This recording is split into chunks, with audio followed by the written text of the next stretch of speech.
ചേലക്കരയിലെ ചെക്കന്മാരൊക്കെ ഇപ്പൊ ക്ലാസ് ആട്ടാ. അതിനൂതന ഹൈടെക് സാങ്കേതിക വിദ്യകളോടെ വൻ നഗരങ്ങളെ പോലും വെല്ലുന്ന സൗകര്യങ്ങളുമായി നമ്മുടെ ചേലക്കരയിൽ naturals beauty parlour, doctors tower, near bus stand, Chelakkara.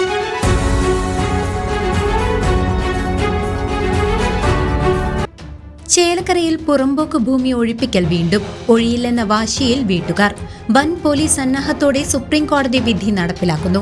Chelakkara ഗ്രാമപഞ്ചായത്തിലെ പുറമ്പോക്ക് ഭൂമി കയ്യേറി താമസിച്ചിരുന്ന വീടുകൾ ഒഴിപ്പിക്കാനുള്ള നടപടികൾ 20 ദിവസത്തെ ഇടവേളയ്ക്ക് ശേഷം വീണ്ടും പുനരാരംഭിച്ചു. സുപ്രീം കോടതി വരെ നീണ്ട നിയമ പോരാട്ടങ്ങൾക്കൊടുവിൽ പഞ്ചായത്തിന് അനുകൂലമായി വിധി വന്നിട്ടും നടപടികൾ പൂർത്തിയാകാത്ത സാഹചര്യത്തിലാണ് വൻ പോലീസ് സന്നാഹത്തോടെ അധികൃതർ ഇന്ന് വീണ്ടും എത്തിയത്. എന്നാൽ വീടുകളിൽ നിന്നും ഇറങ്ങാൻ തയ്യാറല്ലെന്ന ഉറച്ച നിലപാടിലാണ് ഇവിടുത്തെ താമസക്കാർ. ഒഴിപ്പിക്കൽ നടപടികളോട് സഹകരിക്കില്ലെന്നും മരണം വരെ ഇവിടെ തന്നെ തുടരുമെന്നും വീട്ടുകാർ ശഠിക്കുന്നതോടെ പ്രദേശത്ത് സംഘർഷാവസ്ഥ നിലനിൽക്കുകയാണ്. സുരക്ഷാ മുൻകരുതലിന്റെ ഭാഗമായി സിവിൽ ഡ്രസ്സിലുള്ള പോലീസ് ഉദ്യോഗസ്ഥരുടെ സാന്നിധ്യത്തിലാണ് ഇത്തവണത്തെ നടപടികൾ പുരോഗമിക്കുന്നത്. ചേലക്കര കുറുമല റോഡിൽ ഭൂതാട്ടുകുളത്തിന് സമീപം താമസിക്കുന്ന കുളത്തിങ്കൽ വീട്ടിൽ ബീവാത്തുമ്മ, ചിറ്റലപ്പിള്ളി ഷീബ എന്നിവരുടെ വീടുകളാണ് ഒഴിപ്പിക്കുന്നത്.